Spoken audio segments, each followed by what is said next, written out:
Assalamualaikum warahmatullahi wabarakatuh. Good morning, all the participants of PHAUSS. How are you today, everyone? I hope you are all in a good condition and excited to join the second days of Antioxidant and Functional Food course hosted by Faculty of Public Health, Universitas Airlangga. I hope you are as excited as me today because today we will be discussing on antioxidant and their impact on health. Anyway, if you have any questions on the topic or related to the topic, you can write your question with the format name, university or institution, then write your question, then you can put it in the chat box. Anyway, if you are confused with English or anything, you can just write it in Bahasa Indonesia because Mr. Dominicus here, he will more than happy to translate it for you. Anyway, without further ado, just now, so grab your pen and notebook because we will start our course today that will be moderated by Mr. Dominicus Raditya. I see that Mr. Dominicus already turned on his camera, which means he is ready. Are you ready, Yes, Mr. Dominicus? Okay, Mr. Dominicus, the time is yours. Okay, thank you, Eu. Good morning, everyone. Today we are going to have a second session of our summer course. This day we are going to talk about antioxidant, the kind of antioxidant and its impact to our health. Without further ado, Professor Loh, do you with us today? Yes. Hi, everyone. Good morning. Okay. Good morning, Prof. Okay, the time is yours. Okay. So I hope everyone had your breakfast. Okay. So I'm not sure like what time normally you all do wake up and have your breakfast, but I do hope it's not too early for you all. Okay. Before we start, maybe I can ask a question first. Okay. Do you think antioxidant is needed, meaning that you need to take antioxidant as something from as a supplement, for example, or do you think whatever that is provided in the food is sufficient for us? Maybe if you think supplement is necessary as antioxidant, you can just type yes in the chat box. If you think no, you can just type no. Or if you have other answer as well, you can also type in the chat box. At least I know, what do you think? Do you need antioxidant as a supplement? Or do you think whatever we are taking or our body is producing is actually sufficient?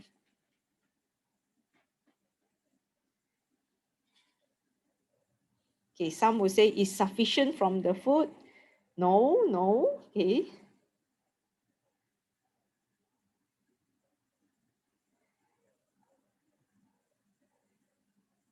Okay, so some will say maybe, okay, so meaning that depending on our daily diet.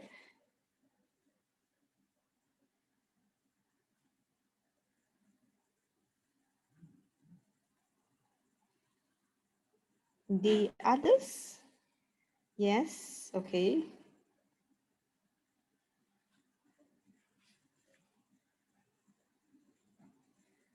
Due to the stability of antioxidant, we might need to from the supplement. Okay, so some will say yes for supplement. Okay. Some will say depending on our diet.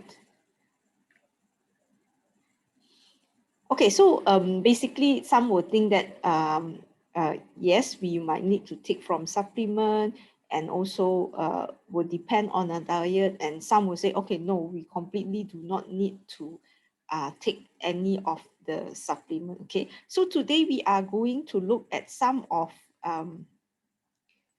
this aspect. Okay, so I hope you all can see my slides. Okay, so today we are basically going to look at how some of these antioxidants, whether they are actually needed in the form of supplements, whether they are beneficial to us, or maybe there are also possibly some what we call as adverse effect of this antioxidant on our health. Okay, so today we are going to look at this. Okay, so basically we are going to look at some of the background related to antioxidant and health, and also what are some of the health benefits that has been studied and actually published in the literature, okay, and also the possible adverse effects of some of these antioxidant, okay, and also the conclusion of it. Okay, so why the topic on antioxidant is like getting very popular nowadays? Okay, so I think all of us are aware that the population is actually aging. Okay, so we noticed that last time it's like there's the condition where we have the baby boom. Okay, and now we actually have more older people in our community and also population. People are living longer. Okay, and as we live longer, there's also some possible condition where we are also increased with the burden of these chronic diseases. Okay, so people are living longer, but even though they live longer, they are also having a lot of these chronic diseases. Okay, so because of that, you can see also that causes a lot of not just health problem but also socio-economic problem. Okay, because there's a lot of increased amount of money needed to take care and also make sure the older people are actually having a better life. Okay, so government need to put in monies. Even the population or us ourselves also need to make sure we have enough of saving. Okay, and also healthcare also are taken care of. All these things actually causes a lot of studies actually on the older people especially, and how we can actually use this maybe possibly antioxidant and so on as a mean of possibly increasing the diet and so on. Sorry, okay. One of these strategy is actually increasing the antioxidant status, okay? And we have looked at the endogenous as well as exogenous antioxidant, right? Okay, so the endogenous antioxidant sometimes is like not necessarily going to be enough for us, okay? So as we age, the production of endogenous antioxidant actually will become lesser. Okay, so you will notice that as we get older, why our body become easily susceptible to some diseases, or even like you look at our skin, for example, we have wrinkles and so on. This is actually part of the aging process, and normally we do have antioxidant to help us to overcome this. But as we grow older, the production of this endogenous antioxidant may not be enough, and a lot of time we cannot like simply like try to dictate or ask our body to produce more. Okay, so in that manner, we need to like take in exogenous antioxidants. So this is a better way in the sense that we maybe can control the intake of the exogenous antioxidants. So that's why we will actually like hope to increase our antioxidant status. We will actually need to take the exogenous antioxidant. Okay, so whether it's coming from supplement or it is coming from food that we are taking, we hope that this will actually provide a better option or increase our antioxidant status. Okay. There's also the problem with the synthetic antioxidant. Okay, so we have roughly covered some example of the synthetic antioxidant. So basically, whatever we take, the first choice, if possible, we try to take it from the food. Okay, not the synthetic one, or even if it's in the form of supplement, we try to choose food rather than supplement. Okay, so because later on we will see some of the reason why food will be a better choice rather than supplement. Okay. Okay, just a little bit on the differences if you are looking from the food science perspective or you are looking from a health science perspective. Okay, so when we look at food science, right, so a lot of time antioxidant is actually to maintain or looking at the prevention of oxidative condition or reaction in the food. So in the food science, if you are looking at food science, even because sometimes the nutrition program, right, we do study a bit on food science, right? Okay, so we how we cook or how we prepare food is also very important to look at the antioxidants. So that's why sometimes we are actually asked whether cooking this way will preserve the antioxidant or whether we eat raw will be better, or if we steam them, we fry them, and so on. So this is where we are looking at the quality of the food. But that doesn't mean that whatever we have prepared, especially like the food, or we know the antioxidant is high in this particular food if we eat it raw.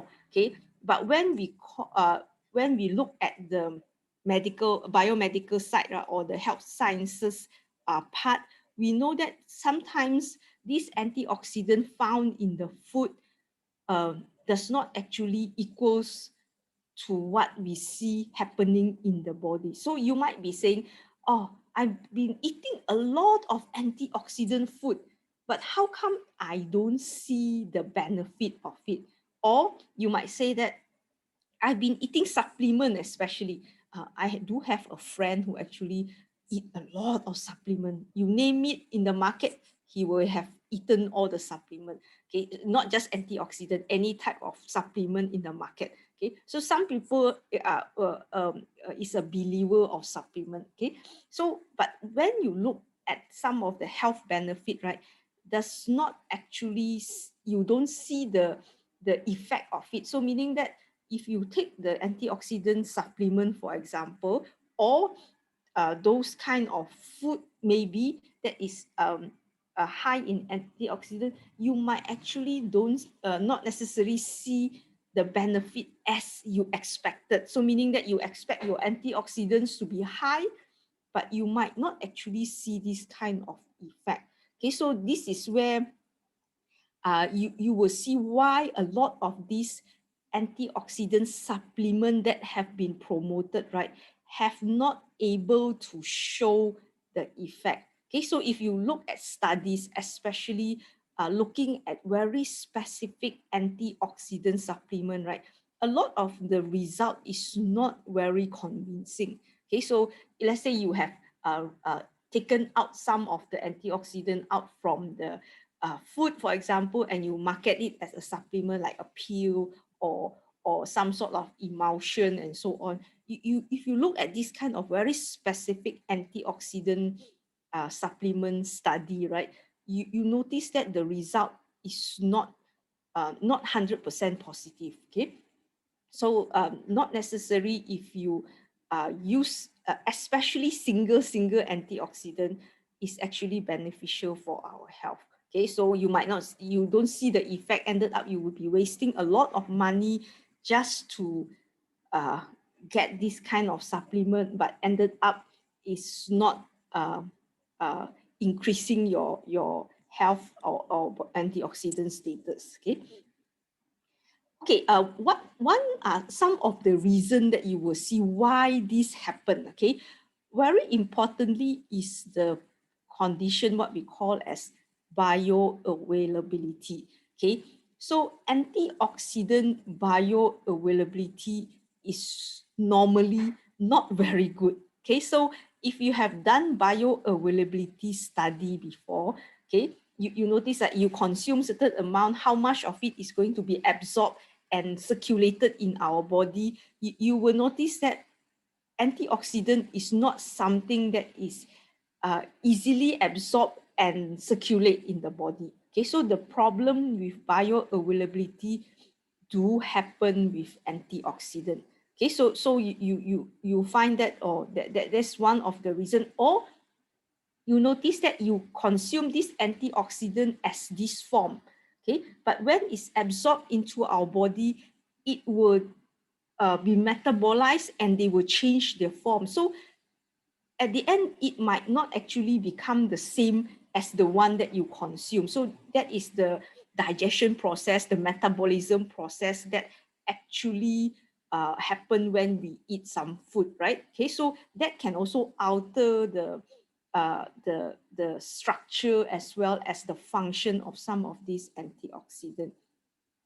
Okay, and also our body are very protective. Okay, so you will see that when you consume certain things, not everything will be absorbed and delivered to all the sites, especially the brain. Okay, so I'm sure some of you have heard of the blood-brain barrier, right? The triple B. Okay, the blood-brain barrier is something that is protecting our brain. So almost like nothing can go into the brain. Okay, so if you look at the blood-brain barrier, like, so if you want it to absorb anything or pass through the brain, like almost impossible, except for like glucose, and only certain thing can pass through. So even drug delivery, they will actually think of a way how it can actually reach the brain.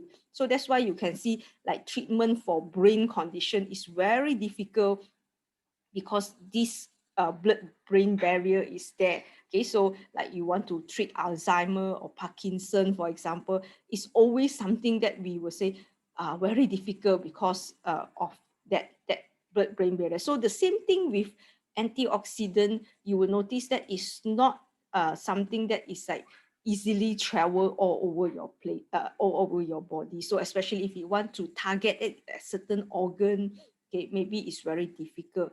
Most likely liver will be having a lot of it, but whether the liver will allow it to go to other places, okay, and whether the liver will metabolize all of it, that is something else. Okay, so most likely you can find that at the end of the day is you have consumed this antioxidant, okay, but why is not your body is not showing the effect of that, is because of all these things: bioavailability, the delivery of the antioxidant itself, and some of it actually are going to be metabolized as well. Okay, so ended up it might be broken down before it can actually perform its function. So this will be some of the things that we need to understand why especially antioxidant supplement is not showing this kind of what we call that effect that you expected. Okay, and so with that, you can see a lot of these dietary antioxidants, right? Or especially the one that you consume at the exogenous one, doesn't work very well to combat ROS or the free radical in our body, compared to if you look at the antioxidant enzyme. Okay, so that's why you can see why our body still will need to have the antioxidant enzyme to work, because if we depend on the antioxidant from the diet, right? Okay, maybe it's not going to work very well. Okay, but some of these antioxidant nutrients, okay, like vitamin C, vitamin E, some of these carotenoids, okay, they do have their own quite well-known function. Okay, so maybe it's not 100% directly to just to deal with the ROS, but they do help in other ways as well. Okay, so the antioxidant nutrients, especially like the vitamin and minerals, are quite established in that sense. Okay, so you can say that if you consume the supplement, maybe they don't actually work as antioxidant per se, okay, but they also work as increasing our nutrient intake of that vitamins or minerals also. Okay, so they might actually help with other needs of the vitamin or minerals. Okay. Okay, and also a caution here, especially if you are taking supplement. Okay, so not just antioxidant supplement like micronutrient supplement and so on. I'm sure you have heard of the condition of overdose. Okay, so at high doses, you will actually or potentially find the problem with toxicity. Okay, so anything antioxidant, okay, they can become pro-oxidant as well. Okay, so that is where the danger of antioxidant, if is coming from supplement, they can act both ways. They can act as an antioxidant, and especially at high doses, they can also act as a pro-oxidant. Okay, we might go into this detail when we talk about the possible adverse effect of this condition. Okay. Okay, just like to show you this diagram. Okay, so this is what we would like to know. Okay, so why suddenly the antioxidant things only happen like these last few centuries, right? Okay, previously, like our ancestor, okay, how do you think they have been consuming their diet? Whether their diet is high in antioxidant? Okay, so here is actually looking at the Paleolithic diet. So this is like the I would say like long time ago. Okay, so this is where what we call them as the hunter-gatherer kind of community, right? They hunt and they gather whatever they can find. So not like us, we plant our food, we get our food from the shop or supermarket. Okay, so they hunt and gather the food, and that is what they have been eating. Okay, so you can see that they don't have a lot of processed food. Okay, and also because of that, you will be surprised that they actually consume quite a lot of different type of micronutrients that is related to antioxidant. Okay, especially like vitamin C, vitamin E, carotenoids, okay, zinc. Okay, so these are actually quite high compared to our modern diet, where most of it maybe are processed or ready to eat kind of food. Okay, so you can see like our vitamin C are so much lesser because our food nowadays, we must cook them, we must actually process them. And even for us also, we wash our vegetables and fruits so many times. Okay, sometimes you might be washing away a lot of nutrients, especially if you soak them too long. Okay, and also we cook most of our food. Okay, so maybe the hunter-gatherer time, they actually do not cook their food. Maybe they just eat a lot of things raw. Okay, and also you can notice that even our iron consumption is also very low. Okay, hunter-gatherer, they do eat quite a lot of meat if they manage to hunt meat. So iron is high. Okay, iron is a pro-oxidant. So iron is something that our body needs, but it's not in a high amount. Okay, so if you consume too much of iron, it can actually cause pro-oxidative condition. But our body do have a mechanism to what we call the defend against iron oxidation. So that's why iron is not absorbed in a high amount. Okay, and zinc like is an antioxidant nutrient as well. So you will see that in previously in the Paleolithic diet, they actually consume quite a lot of zinc. So just like to highlight what are some of the changes we notice in our diet, okay, compared to the previous time, is actually we actually consume less of antioxidant from the food nowadays. Okay, so that is why we might be seeing all these conditions, and the need for us to actually take note of our distribution of some of these antioxidant nutrients.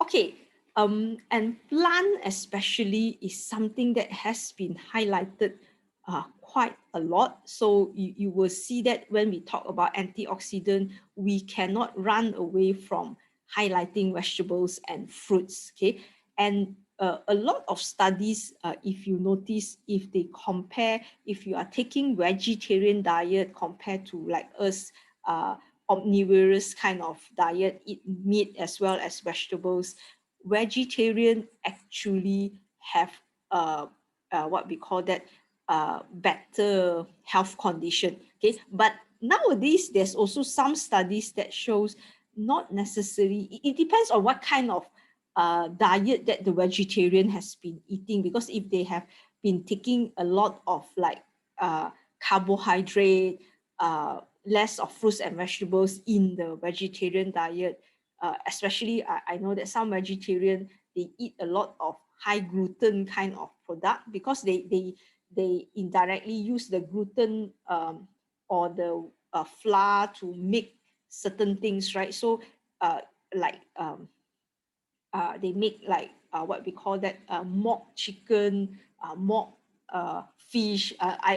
Like the some of the Chinese in Malaysia, if you have a chance to go to the vegetarian restaurant, right? Okay, they actually have all these things, and I have tasted their mock chicken and mock fish before, and it really tastes like chicken and really tastes like fish, but it's not made from chicken or fish. So that's why it's called mock chicken, okay? But it's made from gluten, okay? So that's why if you consume too much of it, some studies actually are not showing so beneficial effect of this kind of diet. So if you are taking high amount of fruits and vegetables, is okay. But if you are taking like a lot of what we call that the gluten and flour kind of product, maybe it's not going to be beneficial, okay?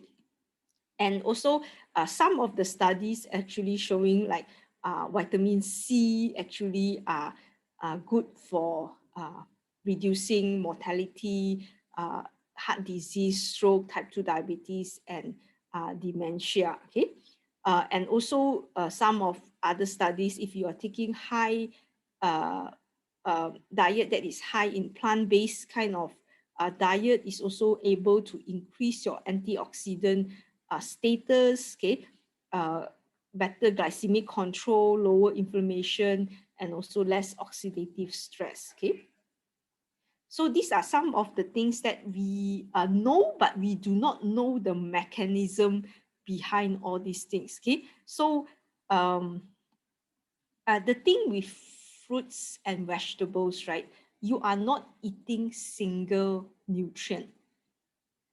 You are eating a mixture, a combination of nutrient, and there is also what we call quote unquote that word, okay, non-essential, okay. So these are some of the bioactive compound that is found in the what we call that in the food, okay. So let's say you have vegetables, okay, you have all the vitamins, all the minerals stated in the vegetables, but there is also the non-essential, that is the bioactive. For example, like you might have heard of like polyphenols, the flavonoids, okay, and also other things that is not essential, meaning that there's no dietary recommendation for it. So there's currently no amount, like how much of polyphenols you need to take, how much of flavonoids you need to take. So that's why we call them as non-essential, because there's no recommendation even for all these things. But this is something that is always been highlighted as something that will be beneficial, but the role of them is always like something that is not certain, okay. So that's why we will say that is important, but and yet is not necessarily essential, okay. So that is something that you might want to consider as well, if you have the chance when you eat something, or the amount of polyphenols or flavonoids in that diet can as well give some effect on our health, okay. So polyphenols, for example, is one of those that is being highlighted. It's a family, okay. Polyphenols is a family of a lot of bioactive inside, okay, and they are found in most of the fruits and vegetables, and I think a lot of them have been highlighted, especially like in chocolate. Anyone here like chocolate? I'm one of those who actually like chocolate, okay. I think chocolate is like, for a lot of us, is comfort food, right?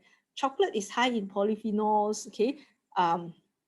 like some of the olive oil is also high in polyphenols.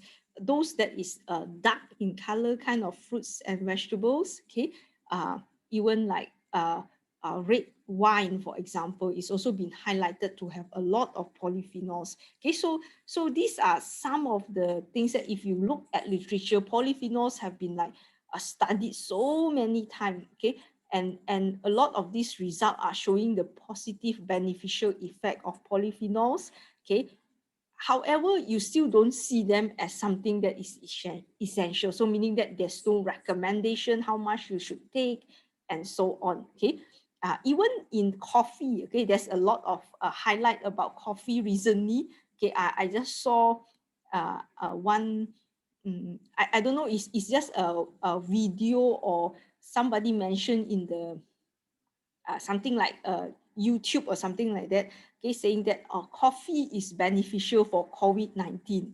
Okay, so I didn't cross-check whether that is a publication on that, but just a video, and then it was like circulating in WhatsApp, okay, and a friend of mine actually forwarded to me and asked me, drink more coffee. Okay, I was thinking like, I'm not a coffee drinker, so it's okay for me not to drink that, because but for those who drink coffee, right, they will be very happy because the benefit of coffee for COVID-19, for example.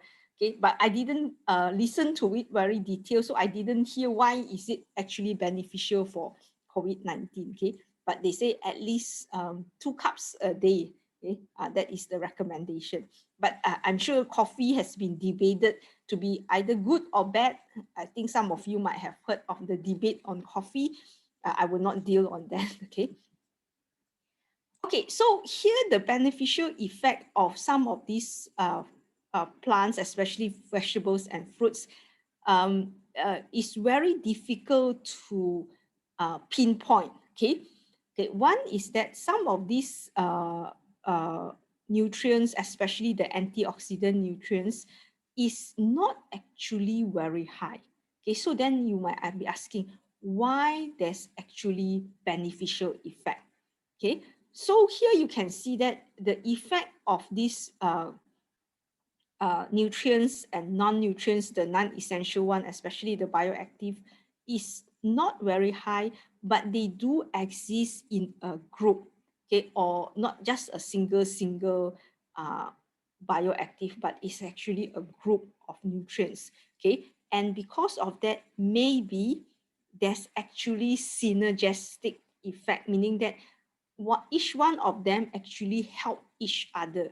So that's why you can see why the benefit of consuming fruits and vegetables is so much compared to you taking the supplement.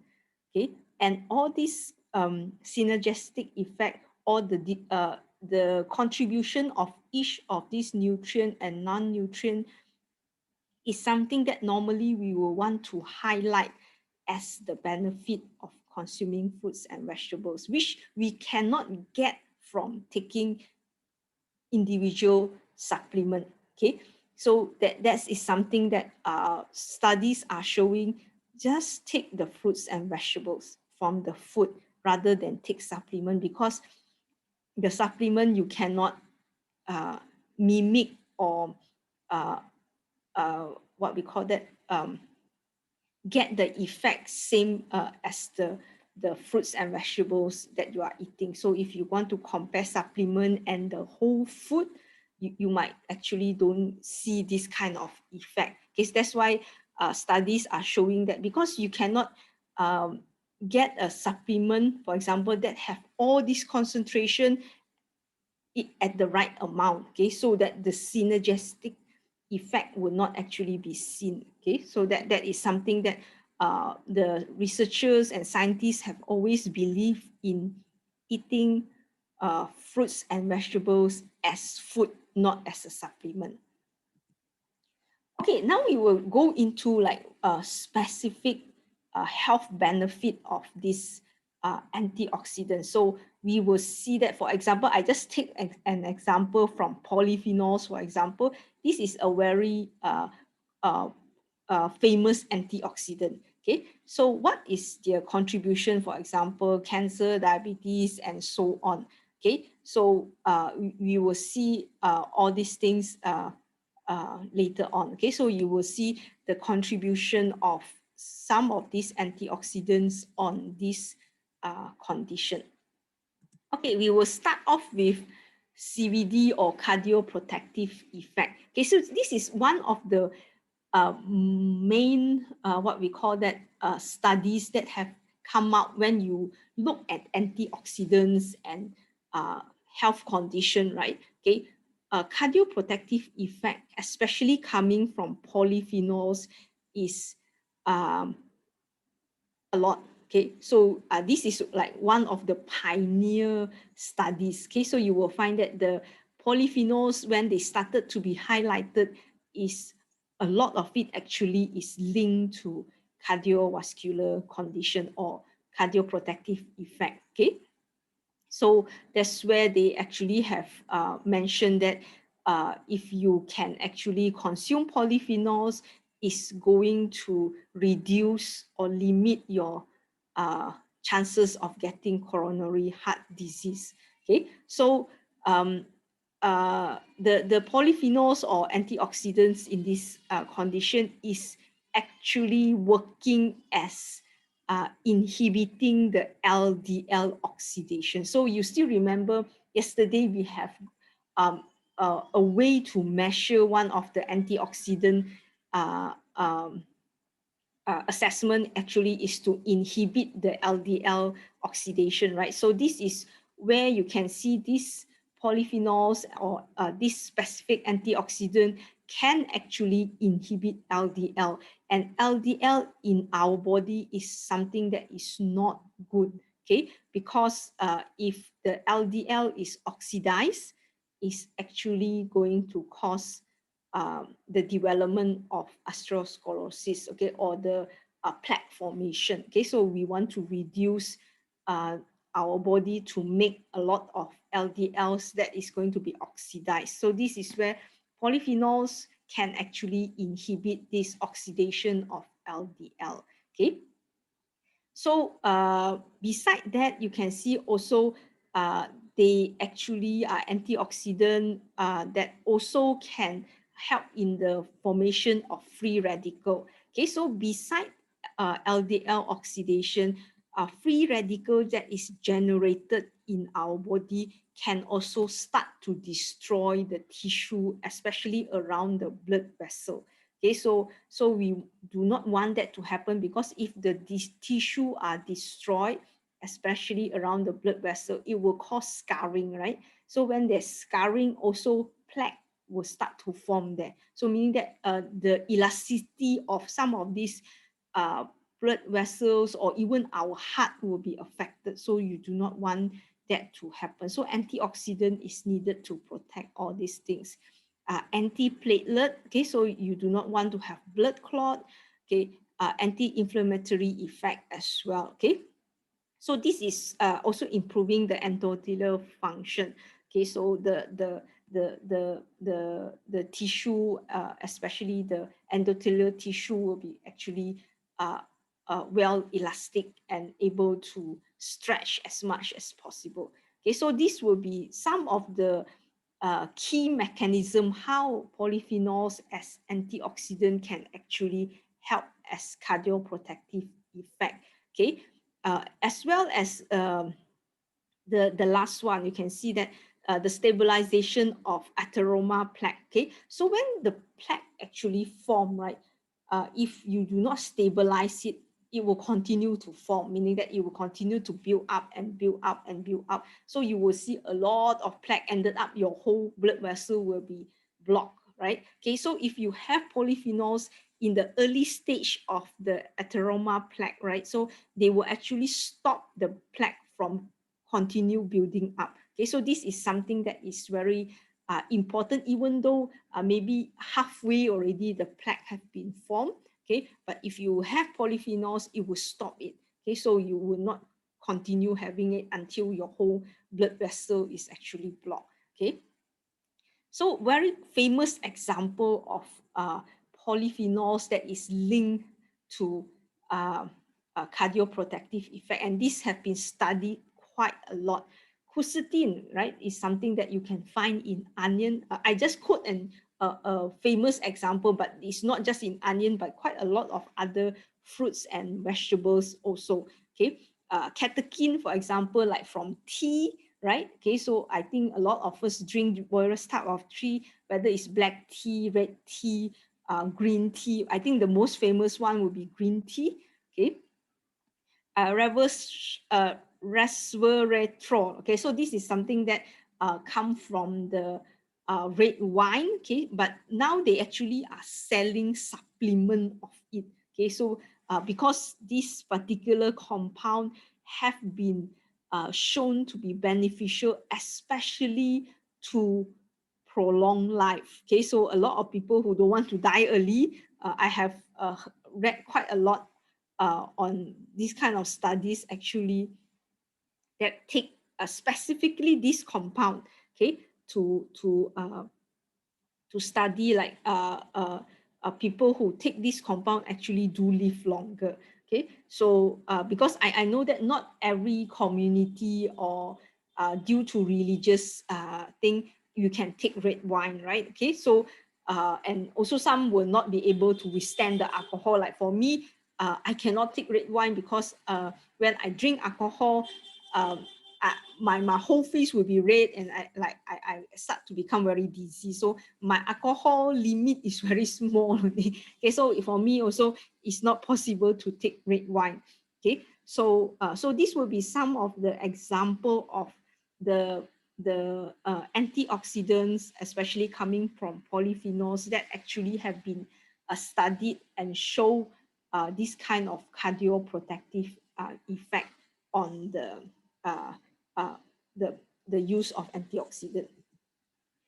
Okay, anti-cancer. Okay, I will want to say that this is not something that have been proven like the cardioprotective effect, because as you all know, cancer is not something that have any cure yet. Okay, so you will see that why they still mention this, because most of this study, okay, are actually shown in cell culture model. Okay, so you can just grow the cell on a plate. Okay, and that is what we call a cell culture model. And you put all these antioxidant polyphenols onto the cell, and they actually kill the cell, okay, and inhibit the growth of the cell. So you are seeing actually, yes, these polyphenols, these antioxidants are killing the cell. So they actually have anti-cancer effect. But the problem is when you do it in our body, it's very difficult to mimic or to get this kind of result that you are seeing on the cell culture plate.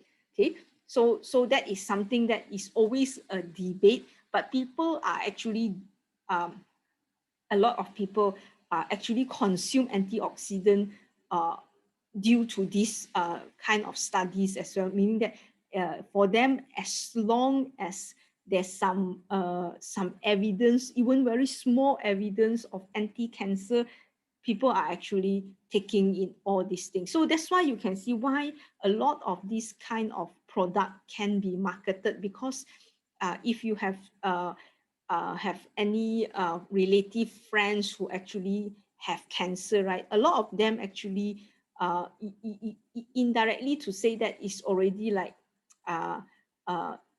maybe the chances for to get well is very slim. Okay, so people would try their best to get any kind of treatment that is possible. So even like taking all these antioxidants or polyphenols, I do have friends who actually gone through all these things, okay, because of cancer, and anything that my other friends who suggest, they will just take it, okay, because of the possible chance of to get well. Okay, so that's where you can see why a lot of these product, especially if you see as a supplement, can be marketed so well due to this kind of potential effect, but not necessarily 100% shown to be able to work in our body. Okay, So cancer, you can see they do have different stages. The initiation stage where the cancer start to grow,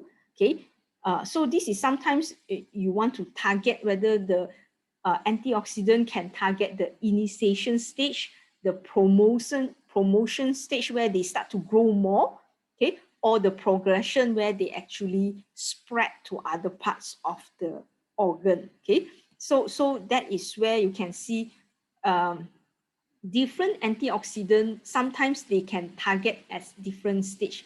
Most likely, we would like to target the initiation stage where they start to form, okay? So that when they are not formed, they will not go through the promotion and progression stage, okay? And also, some of these, example are actually like estrogenic, anti-estrogenic activity. So this is where it's targeting especially hormone or non-hormone dependent breast cancer, for example.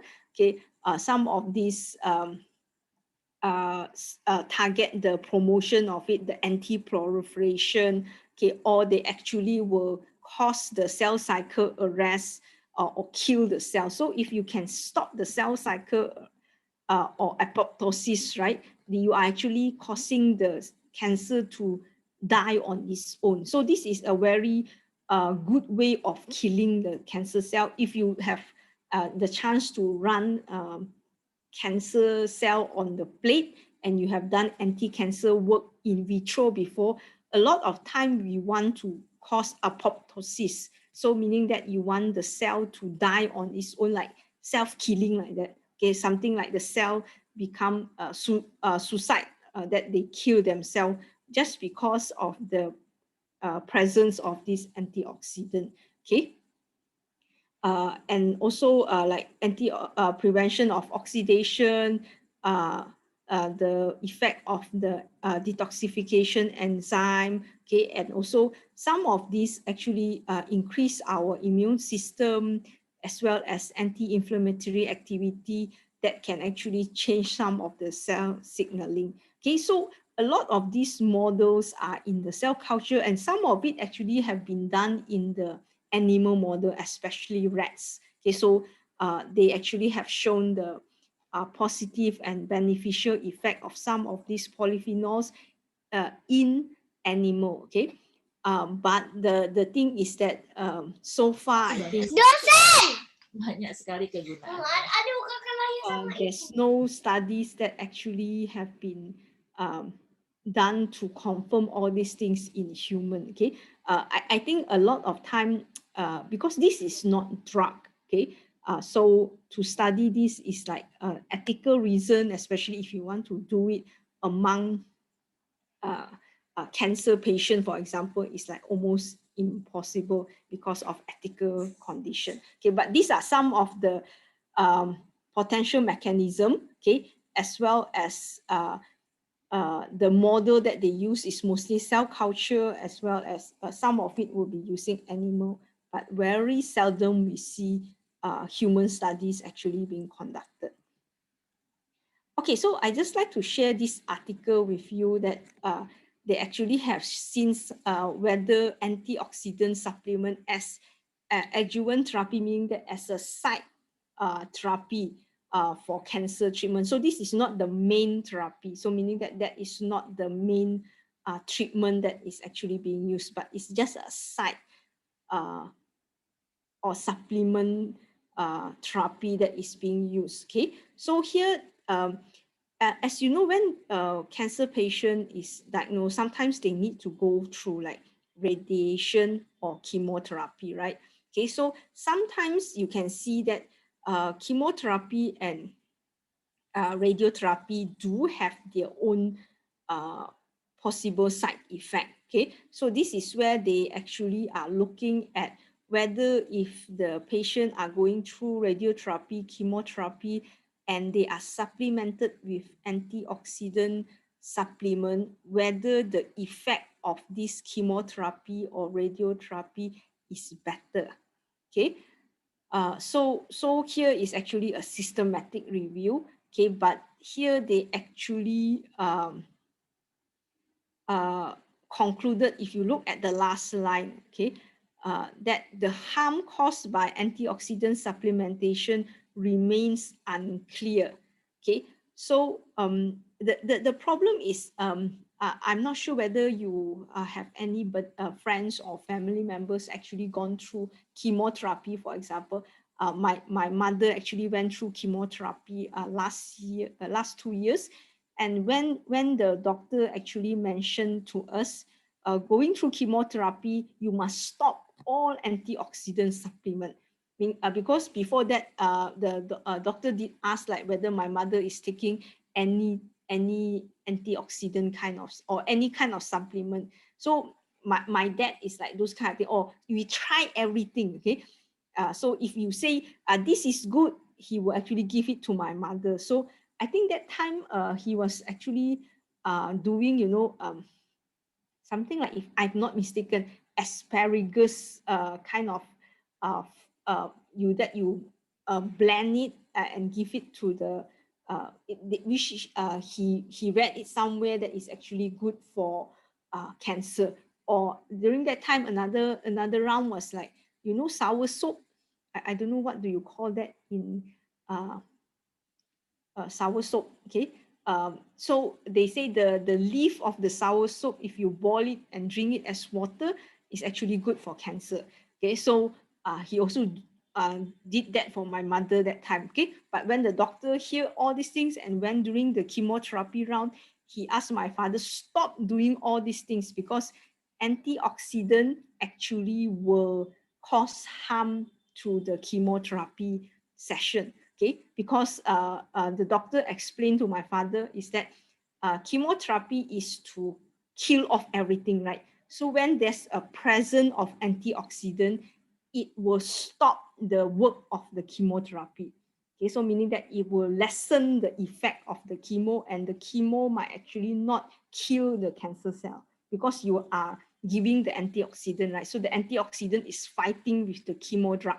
Okay, so that is the explanation that the doctor gave to my father. So he actually stopped all this antioxidant food, okay, during the chemo session. Okay, so these are something that you will find there will be conflicting evidence to say whether it's harmful or not during chemotherapy session, radiotherapy session, to actually give antioxidant supplement. Okay, but the result is like not very clear. Maybe some will say yes, some will say there's not much of effect.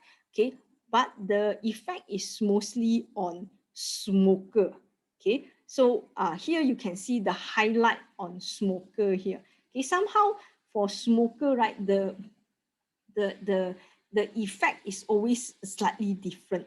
Okay, later on we will look at when we talk about the adverse effect of the antioxidant, we will look at smoker as well. Okay, so somehow being a smoker, the effect of the antioxidants become slightly different. Okay, okay, so there's also the anti-diabetic effect as well, especially that you can see it can actually reduce or inhibit glucose absorption, okay, as well as the uptake of the glucose by the peripheral tissue. So this is something that might be beneficial to those who actually have maybe family history of diabetes, okay, or they already have a pre-diabetes condition, okay. And also studies are showing that this can also be due to the inhibition of alpha glucosidase, alpha amylase, and so on. So these are something that have been done, especially in rats model.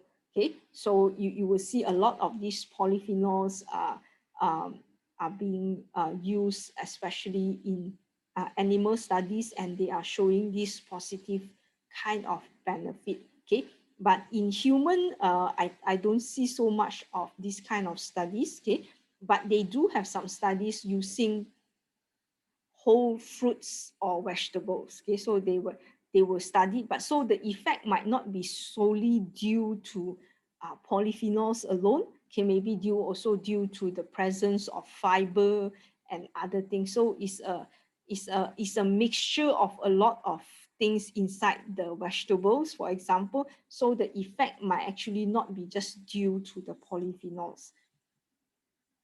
Okay, anti-aging effect. So this is something that is a lot of people will want to take antioxidant because of this. Okay, so every one of us do not like to age so fast. Okay, especially the aging will have effect on your outlook as well as some of our maybe mobility as well as our behavior. Okay, as this behavior is actually related to our brain. Okay, so you can see some of the studies, especially in aged rats. So they actually use rats that is considered old. Okay, and they see the effect of this what we call that age-related deficits in the brain. Okay, and also the behavior of the rats after you have taken the polyphenols antioxidants. So meaning that maybe as we grow older, sometimes we might not be able to react very fast or move very fast, for example. So these actually become better in those age rats. Okay, so this is something that have been shown in animal, as well as the problem with our nervous system. Okay, so somehow they didn't actually 100% sure, but they think that these compounds are actually able to cross the blood-brain barrier. So I have mentioned just now, right? Not everything can cross over. Okay, so if these things can actually cross over, right, you are actually going to see the benefit of this compound reaching the brain, and this can actually improve our brain, especially on the nervous system. So this is something that is have been shown in the animal, but I have not seen papers in human yet. Okay, so because to double check all these things is not very easy, especially in human brain. So in the animal, you can just dissect them, take up their brain and analyze their brain, but not in the human. So you must actually able to see how they can actually cross the blood-brain barrier. Okay. Okay, and the effect of these antioxidants, polyphenol crossing over to the brain, right, actually able to prolong the lifespan. Okay, and this is something like what happened is that they trigger the brain to what we call that to act in a way like caloric restriction or partial food deprivation. Okay, so as you all might have read papers, if you are able to restrict your calorie intake or cause your body to go through partial food deprivation, you can actually increase your lifespan. So meaning that if your calorie intake is less, your lifespan is going to be more. Okay, but this is normally happen after you have reach adulthood, not during the childhood period. If you do this during childhood period, you are getting stunting, underweight, and all this malnutrition problem. Okay, but this is the caloric restriction kind of condition normally will be recommended after you have reached adulthood. Okay, so if you want to prolong life, and they have seen quite a number of studies, like especially like I'm sure you all have heard of Okinawa, Japan, right? Okay, so that is one of the place where they have the longest the longest lifespan. People live very long, right? Okay, so they actually have studied what are some of the things that happening in that particular population beside the kind of food or diet they eat. One of the things is actually the caloric restriction kind of condition that happen in that population. So that actually can increase the lifespan. So instead of you actually restricting your calorie intake, the effect of the polyphenols on the brain is similar to this. Okay, so meaning that it somehow trigger the brain to think it's going through a caloric restriction. Okay, so that's why somehow the body will behave differently, and that actually can increase the lifespan of a person. Okay. Okay, neuroprotective effect. So this is something that we are seeing more and more, especially the neuro condition, where you can see more of the neurodegenerative diseases going on. Okay, so you will see like Alzheimer, Parkinson, and a lot of these are actually maybe due to a lot of condition. Okay, but antioxidant actually can prevent some of this condition. Okay, so for example, like they can improve the signaling, proliferation, or even like stop some of these cell from dying. Apoptosis is self-death. Okay, so you also need to stop the brain or the neuron cell from dying.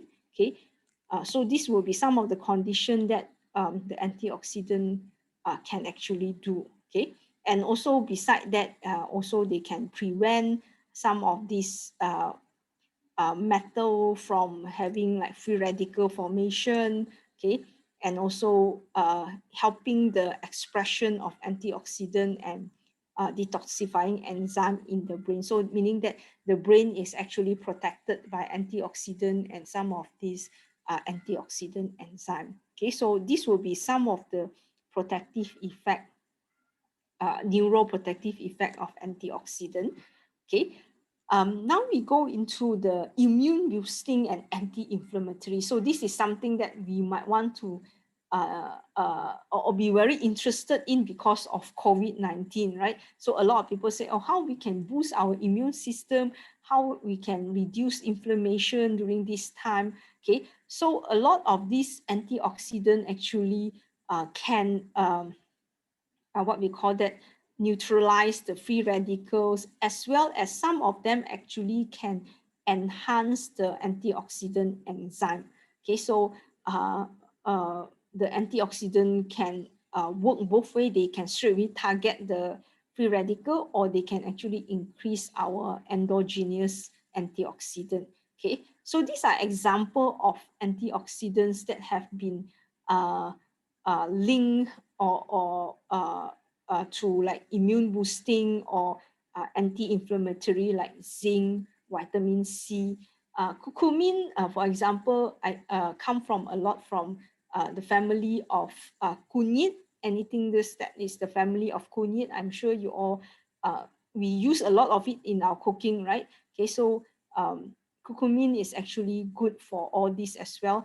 And I think there's a lot of article on using curcumin as something to fight COVID-19. Okay, so you will find that especially during last year, I remember I read quite a lot of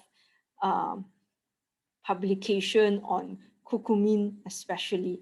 Okay, another one is actually selenium. So all these things actually have been shown to have anti-inflammatory, increase our immune system, antioxidant effect. Okay, and like curcumin can even directly kill the COVID-19 virus. Okay, so this is something that is specifically only for curcumin. So that's why they say, but I don't know whether this is like proven in any studies, but these are something that has been claimed in quite a lot of publication.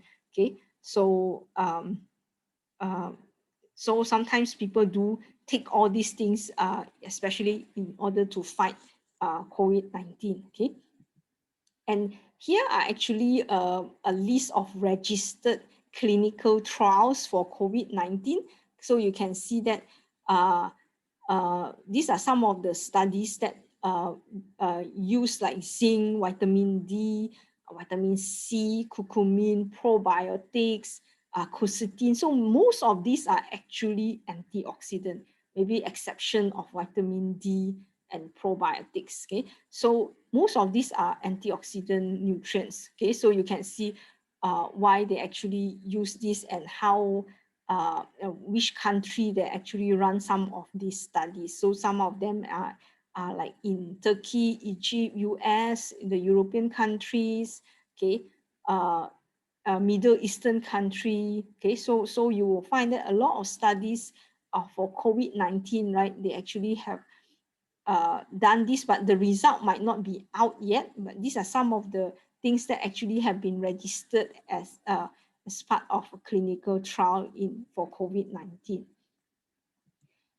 Okay, so here is also another what we call that algorithm. If you want to see whether antioxidant is actually helpful to COVID-19 treatment. Okay, so so this is where they actually try to like calculate, not actually doing a study, but just using all the different papers that have been published, and they try to come up with a possible what we call that conclusion out of this. Okay, so here you can see that there's some what we call that result that actually say that the effect of this on sepsis, acute respiratory distress syndrome, acute lung injury are actually being shown positively, but there's also some are still not being shown. Okay, so this is something that you might actually want to consider looking at. Okay, and also they do mention that it reduce some of these like ventilation time, length of stay in the intensive care unit, multiple organ dysfunction, and the length of stay in the hospital, as well as reducing mortality rate. Okay, so this is something that is what they have concluded, that antioxidant therapy might be a useful complementary measure. Okay, so this is not something like 100% you use antioxidant therapy as a treatment, but this is like a complementary, not as a main treatment. Okay, the main treatment might be what the doctors and the hospital will suggest, but you can use this as a complementary treatment to maybe increase your chances to stay in the hospital less, or to fight the COVID-19 disease, the infection. So this will be something that you can also use the antioxidant as a way of complementing whatever COVID-19 treatment that is actually going on. Okay, so beside all these things, there's also some studies showing the possible contribution of antioxidant with asthma, osteoporosis. Okay, so where you can see it can actually lessen the chances of wrist fracture or the outcome of osteoporosis. Okay, as well as those with skin problem. Okay, especially eczema. Okay, so these are just smaller studies, but they do have some of this benefit on this condition. Okay, now we are going to look at the other side of antioxidant, whether they actually have harmful effect or not. Okay, so looking at the mechanism of antioxidant, right, you can see all these beneficial effect of it, especially reducing ROS, RNS, and so on. Okay, and also they also increase inflammatory responses. Okay, so which is actually to ask our body to fight. Okay, so this is where it's actually beneficial.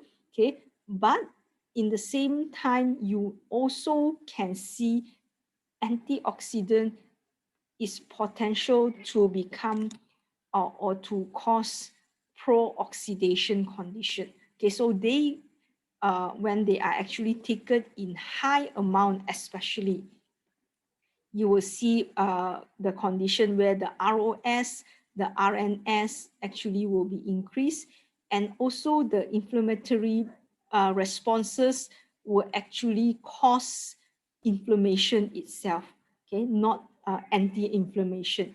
Okay, so this will become what is something that is the other way of the effect, positive effect of antioxidants. So this is all the other extreme side of it. So it will cause pro-oxidation, it will cause inflammation. Okay, so this is something that we also need to consider when we talk about antioxidants. So not all like nice with antioxidants. So there's a possible dark side of the antioxidant. Okay, so why this happened? Okay, so in a positive condition, this should happen. So this one should happen.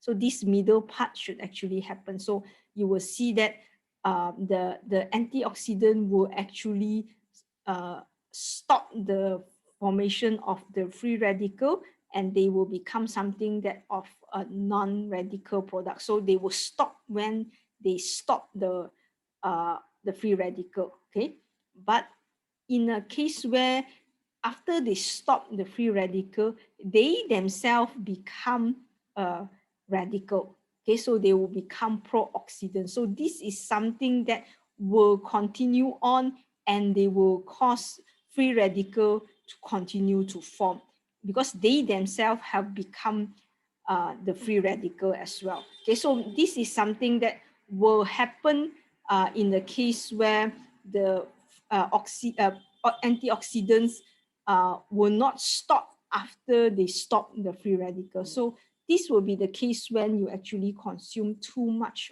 of antioxidant. Okay, so they will become a pro-oxidant themselves. Okay, so this is something that we do not want it to happen, but somehow, sometimes it do happen. Okay.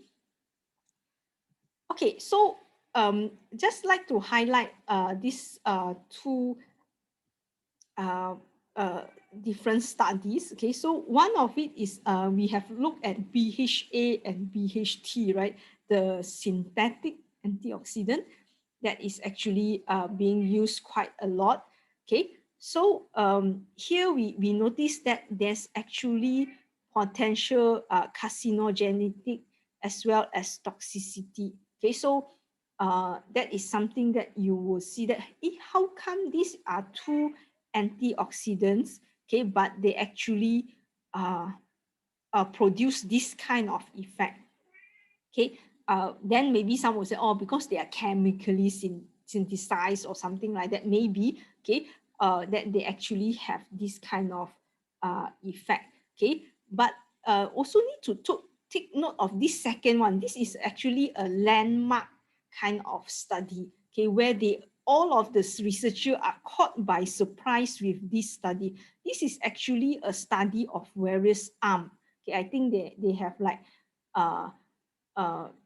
3 or 4 arms, if I'm not mistaken, and they give different dosage of beta carotene and retinol for some of these subjects. Okay, and they noticed that after a few, this is quite a long study, I think what's like 5 years or so, but they need to stop the study halfway because they noticed that the lung cancer incidence actually increased.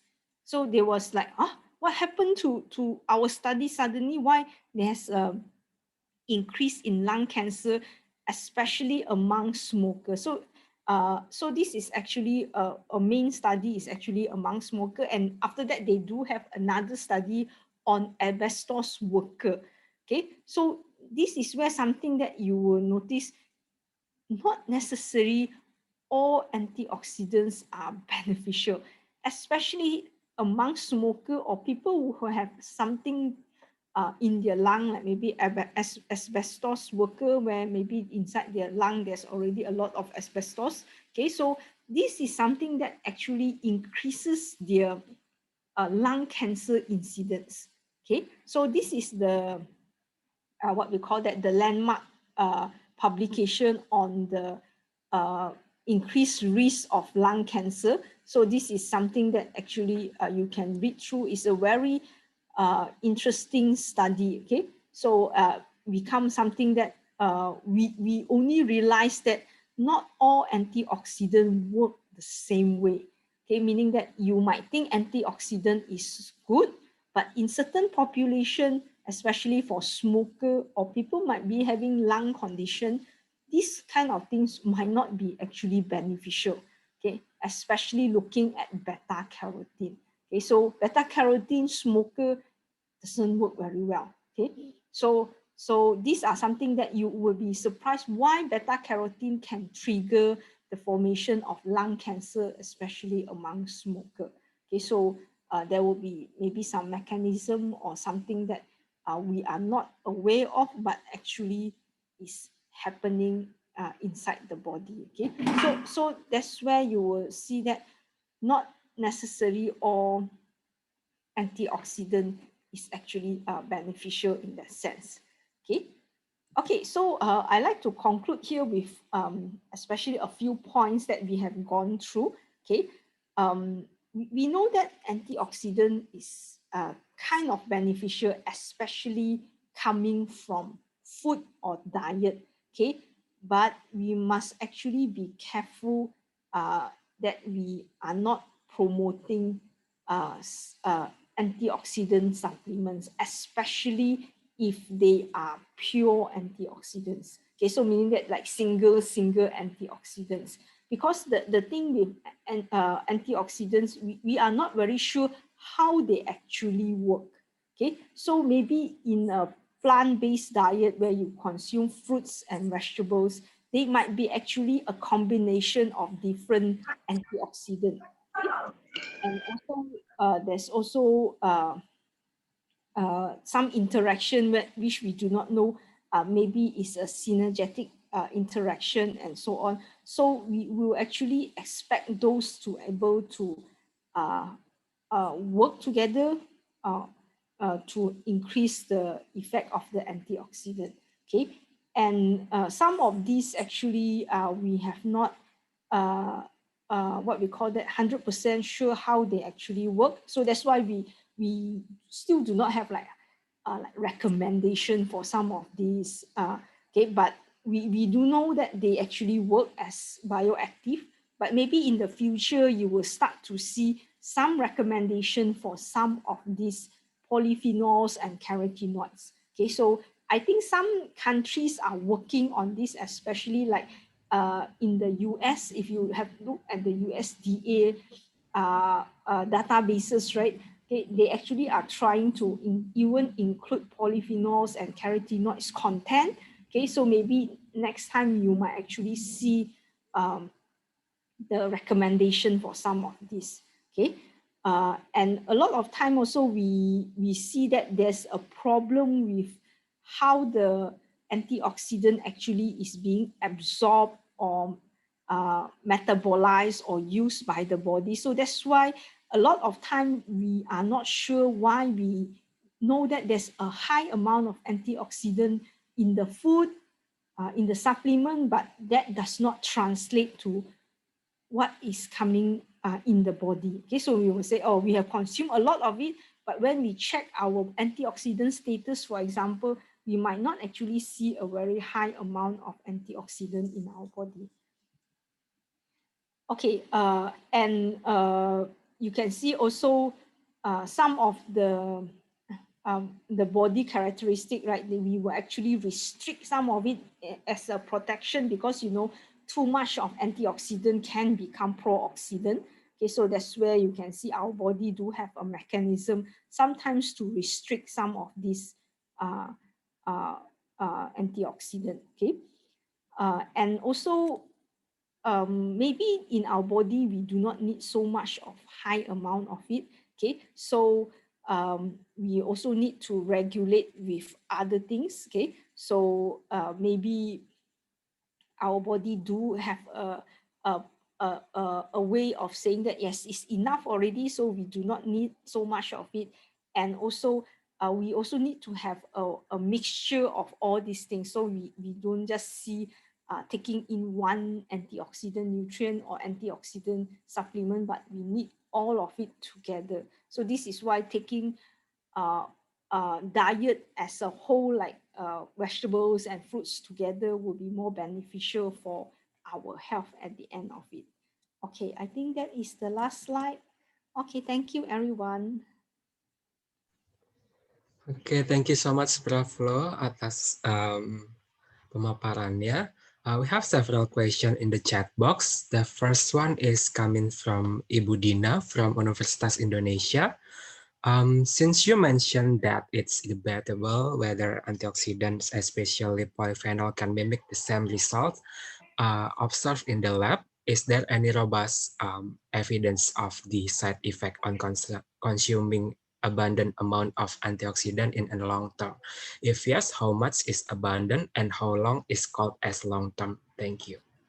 I think so far the answer is no. Okay, I think we have not seen any so-called like recommendation like how much to consume. But what we have been seeing as a study generally is like what happens if you consume like fruits and vegetables like 3 to 5 servings a day, but that is a mixture of it, so we cannot pinpoint specifically how much amount of polyphenols, how much amount of antioxidant is in it. Okay, so but they see the benefits of it. Okay, 3 to 5 times throughout your lives. I mean, like long term, like I don't know, maybe throughout your life, maybe at least 10 to 20 years. Okay, but we cannot pinpoint it due to the antioxidant. Okay, because so far there's no studies that are looking at long term, because I guess the problem of antioxidants being so much of a debate that the safety of it is one thing, and also whether is it beneficial to consume it for a I don't know what is considered as a good period of time to look at the effect of it. So this is where I don't think there's any study doing this kind of study yet, especially looking at a very specific amount of antioxidants or specific antioxidants, for example, because if you just say we consume vegetables and fruits according to the servings of recommended, okay, but we also do not know whether the effect is due to antioxidant itself or is it due to the fiber inside of it, due to the other things. So that's where if you ask me, it's kind of hard to do this kind of studies, because we might not actually able to do it. Maybe you can do it in animal, okay, but so far I have not seen any animal studies doing this as well. Okay, but let's say in human, definitely no. Okay, thank you, Prof. The second question is coming from Amanda from UNED. Thank you, Prof Loh, for your amazing explanation. I want to ask which one is better, to eat vegetable or fruit containing antioxidant in its actual form, eat it raw or cook, or consume it in extract version to maximize its nutrient potential. I will say that to consume it either raw or cooked. Okay, if we extract it, right? So we have talked about extraction yesterday. Unless you can actually extract everything, okay, including all the mixture of all the compounds, then maybe it's okay to consume the extract.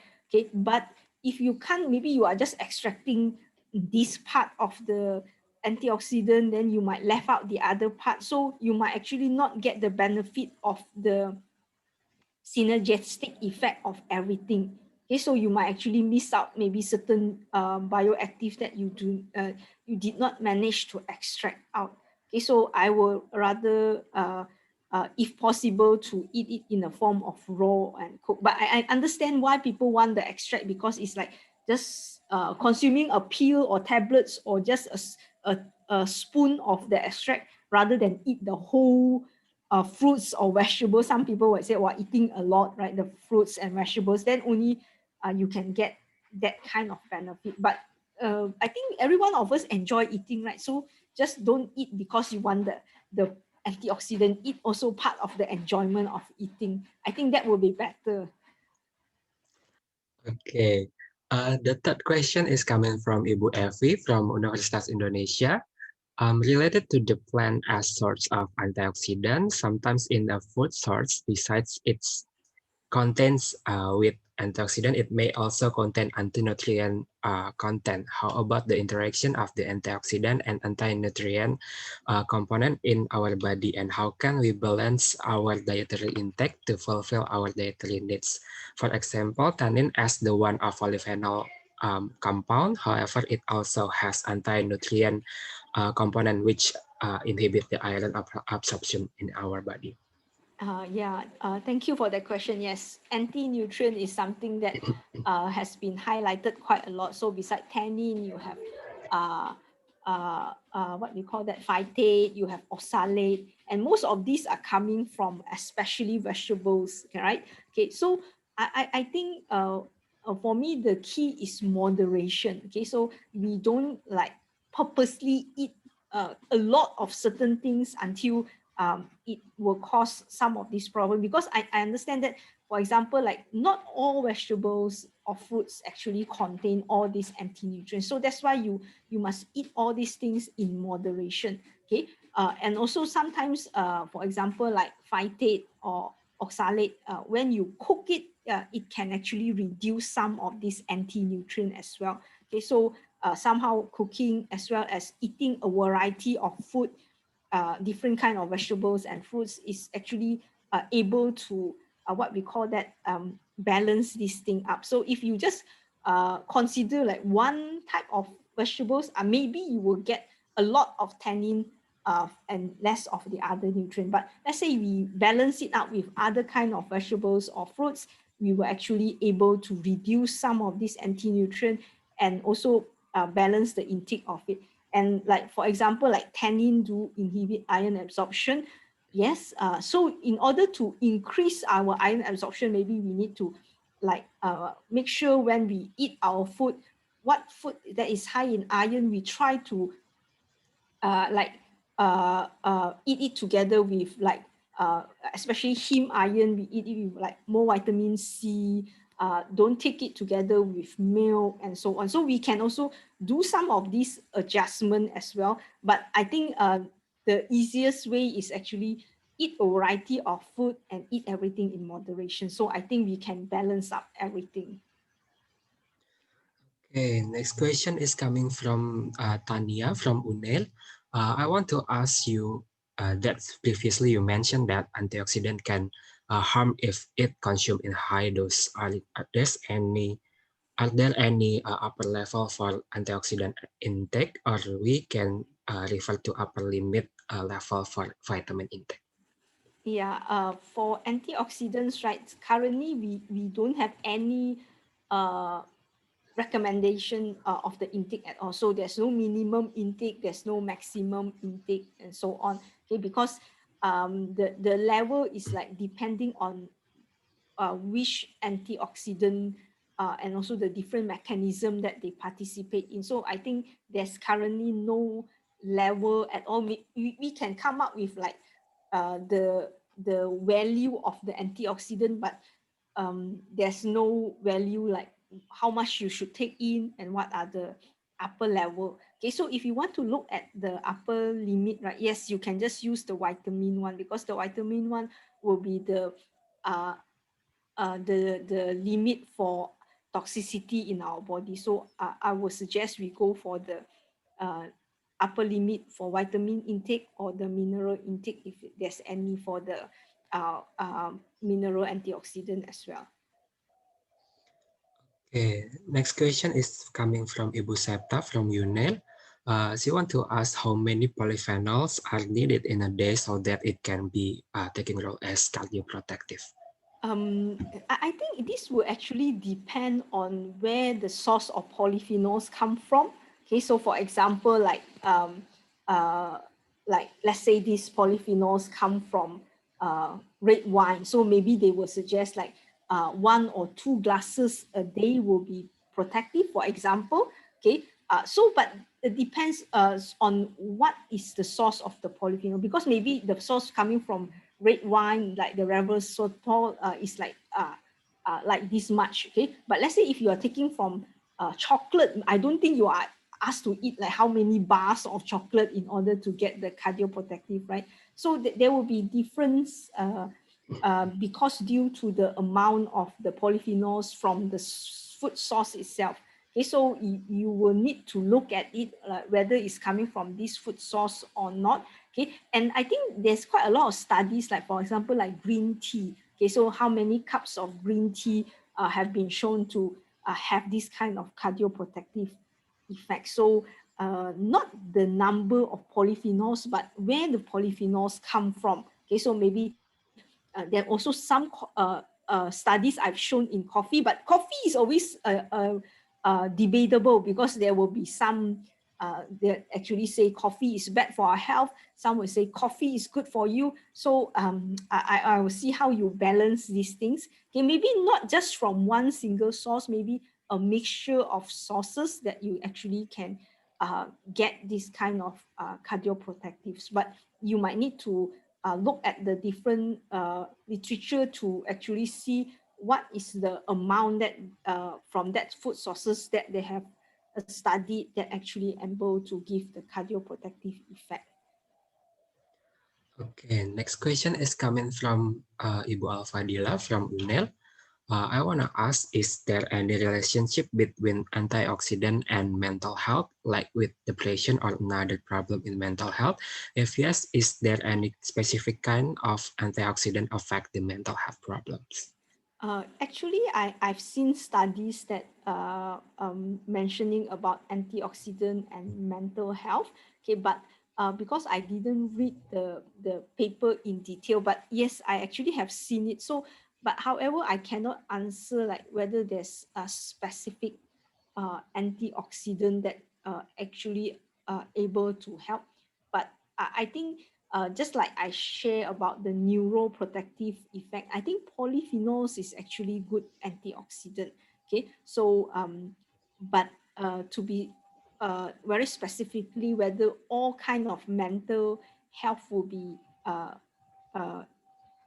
able to help, I'm not so sure, but I did see some paper on some of the mental health problem. Okay, but I'm not sure like is it all mental health is going to be beneficial with antioxidant. Okay, but as this is something that is not used as a treatment. Okay, so this is something like in addition of treatment, maybe antioxidant will be helpful. So I hope everyone here understand this is not used as a treatment. Okay, so we still use the normal treatment, but this is like in addition to the treatment. Yeah, sometimes we heard about gut-brain axis. Is it any relationship about it? Yes, yes. It's actually affect our microbiota as well. Okay, so that actually do have some study, but because I think this gut microbiota is a more recent studies, right? Okay, and they actually do have effect on it because the polyphenols, especially or this some of these bioactive, right? As we can see, right, they are not. A lot of it are not absorbed. So when they are not absorbed, they are actually excreted. So what happened when they are excreted is that they actually are food for the bacteria. Okay, so studies actually are showing that the more different antioxidants, especially coming from the fruits and vegetables, right, those that is not being absorbed by the body actually are feeding the gut microbiota. And we, I think there's a lot of those kind of studies that shows our metabolomic and all these microbiota actually are better in, especially in disease condition with the antioxidant. Okay, thank you so much, Prof Loh. Is there anyone else who want to ask? You can raise your hand if you want to directly ask Prof Loh.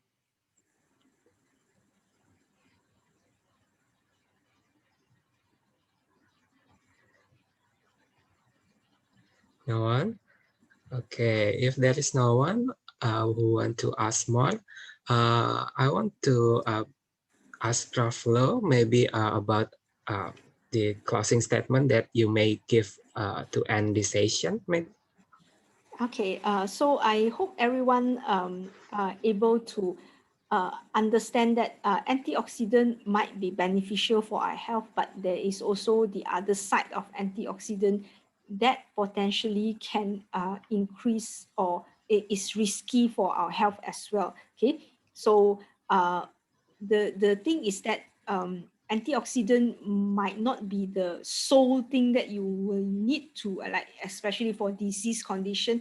It might be beneficial to improve some of the condition, but do not depend on it as like something like a treatment. Okay, so maybe it can help to prevent some of the condition, but do not think that is actually a treatment. So and the antioxidant, how they behave in our body is very complicated. So I think until now we have not like identified like for all the antioxidants how they actually behave and work in the body. So that's where a lot of literature, maybe in the future we can see maybe some of these things might be different in the future. Okay, so what we have learned now, maybe in the future might be something else. Okay, if the literature and the science able to uncover more of the mechanism and the interaction of some of these antioxidants.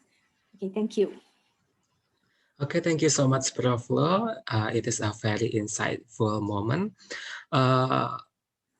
I think this is the end for the second day. Tomorrow we are going to have another session. We are talking about functional food for tomorrow. So don't forget to joining again. And then maybe I give back to Airlangga. Thank you so much, Professor Loh Peng, for the interesting discussion and presentation, and Mr. Dominicus for moderating us.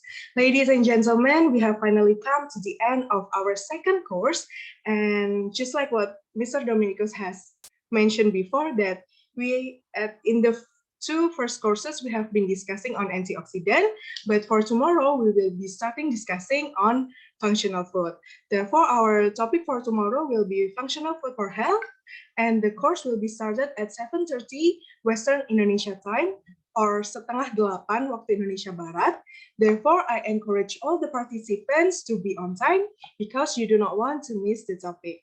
And I also want to remind you that at the end of this summer course program, there will be a test, so make sure that you join all the course that offered by PHAUSS, and please prepare yourself. For the last announcement is that presence link. So the presence link has been sent in the chat box, so make sure that you have already filled the presence link, and I will send it again in case you haven't filled it. So is there any other announcement, maybe Mrs. Septa, or we can just close this session? No?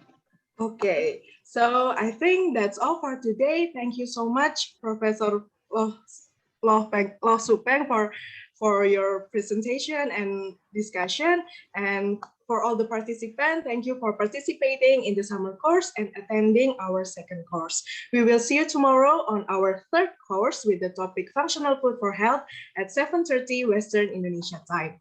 Wassalamualaikum warahmatullahi wabarakatuh. See you tomorrow. Thank you. See you. Thank you so much all.